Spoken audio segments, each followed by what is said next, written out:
నేను లాయర్నే కదా, నాకు తెలుసు. ఆ అమ్మాయి దొరికితే తప్ప నేనిందులో నుంచి బయటికెళ్ళను. దొరికినప్పుడు కదా. తెలుసు బాబు, నేనెవరిని కాంటాక్ట్ అవ్వదలుచుకోలేదు.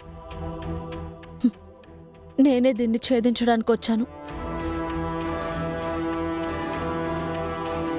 అబ్బో, అసలేం జరిగిందో చెప్పండి బాబు. క్యాబ్ బుక్ చేసింది ఎవరు? నేనది గమనించలేదు చామంతి. ఒక ఆయన లొకేషన్కి వెళ్ళానంతే. ఏ లొకేషన్కి వెళ్ళారు బాబు? వాళ్ళ ఇంటికే వెళ్ళాను. వాళ్ళ ఇల్లు లొకేషన్ ఎక్కడ బాబు? గండిపేట. ఒక్క నిమిషం. ఇప్పుడు చెప్పండి బాబు.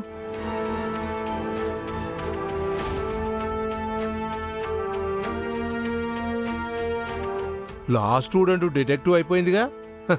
ఇక వీడు బయటకు వచ్చినట్టే.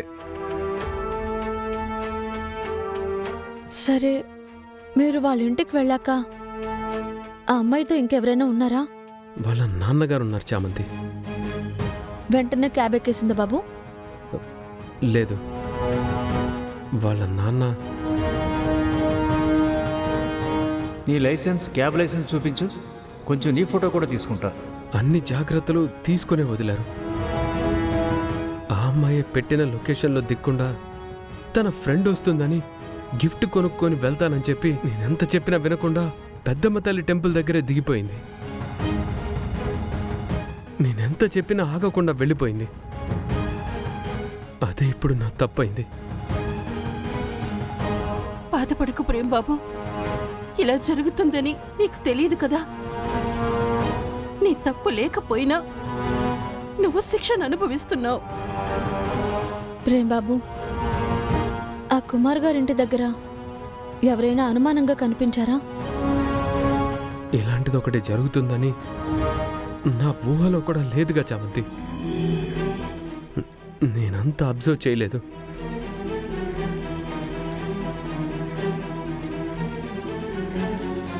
పోనీ ఆ రమ్య మీ కారులో ఉన్నప్పుడు తన కదలికల్లో ఏదైనా తేడా చూసారా? లేదు. బాబు, బాగా గుర్తు చేసుకోండి. చిన్న క్లూ దొరికినా మిమ్మల్ని ఇందులో నుంచి బయటపడేసే పెద్ద సాయం చేసింది అవుతుంది.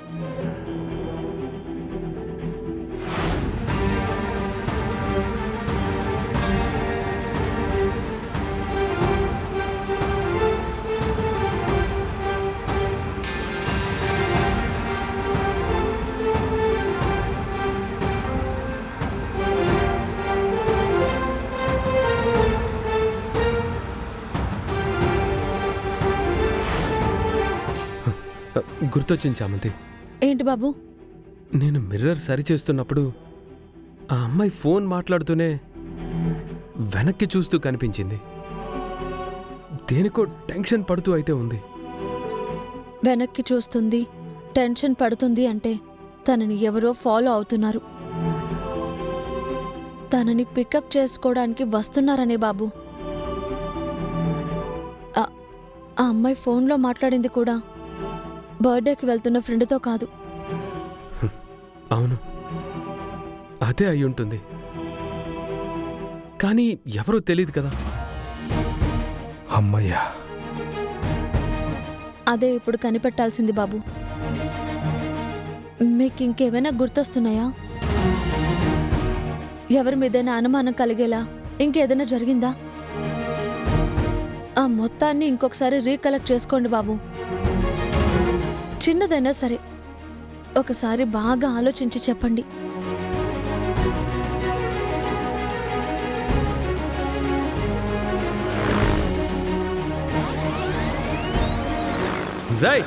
సరిగ్గా ఇది యూజ్ అవ్వదేమో, బట్ బైక్లో ఒకడు నా కార్ని ఓవర్టేక్ చేసి వెళ్ళాడు. కొంచెం ఉంటే యాక్సిడెంట్ అయ్యేది. అతన్ని మీరేమైనా చూసారా బాబు? హెల్మెట్ పెట్టుకున్నాడు. ఏం colour helmet? Black colour helmet, పైన అయోధ్య టెంపుల్, శ్రీరాముల వారి బొమ్మ. బ్లాక్ కలర్ హెల్మెట్, పైన శ్రీరాముడి బొమ్మ. ఆ బండి కలర్ ఏమైనా ఐడియా వస్తుందా బాబు? బ్లాక్. బ్లాక్. ఆ, ఆ, అతను ఏ డ్రెస్ వేసుకున్నాడో చెప్పగలరా? Green jerkin. ఓ, ఇంకేమైనా గుర్తొస్తున్నాయా బాబు? లేదు చామంతి. ఆ తర్వాత అమ్మాయి కారు పక్కన ఆపమని దిగిపోయింది. ప్రేమ్ బాబు, రాత్రి నువ్వు భోజనం కూడా చేయలేదు. తిను బాబు. హలో, నిన్న రాత్రి ఏమీ తినలేదా? అన్నీ వడ్డిస్తే తినలేదంటావే? నా ఆధ్వర్యంలో ఏమీ ఇవ్వడానికి లేదు. పెట్టమంటే రాత్రిలాగా మేమే బాగా పెడతాం. అర్థమైందా? మీకు ఇచ్చిన టైం అయిపోయింది, వెళ్ళండి వెళ్ళండి. ఏంటా చూపు? మీకు ఇంకో టెస్ట్ ఇవ్వనా? మీ బాబుగారిని ఈరోజు మధ్యాహ్నం సెషన్ కోర్టుకి తీసుకెళ్తున్నాం.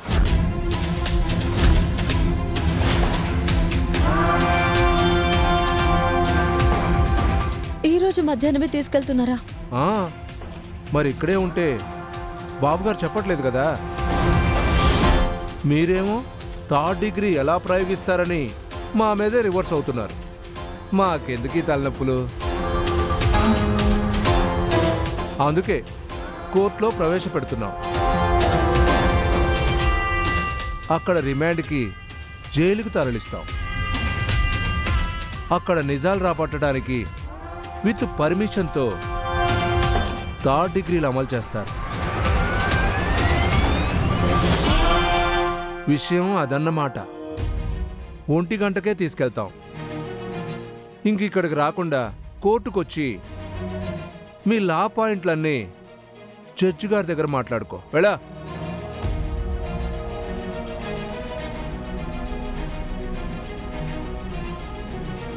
పదత్త.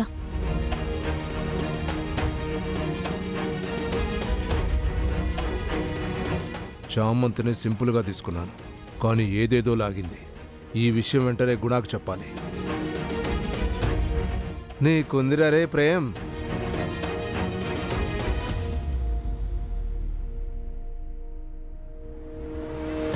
ఈ 4 గంటల్లో ప్రేమ్ బాబుని నిరపరాధిగా నిరూపించడం సాధ్యమేనా చామంతి? దేవుడి మీద భారం వేసి వెళ్దాం అత్త. జైలుకి మాత్రం ప్రేమబాబుని పంపించకూడదు. ఇంకొక్క క్షణం కూడా వృధా చేయకుండా ముందు కుమార్ గారింటికి వెళ్దాం పదత్త. హ్మ్.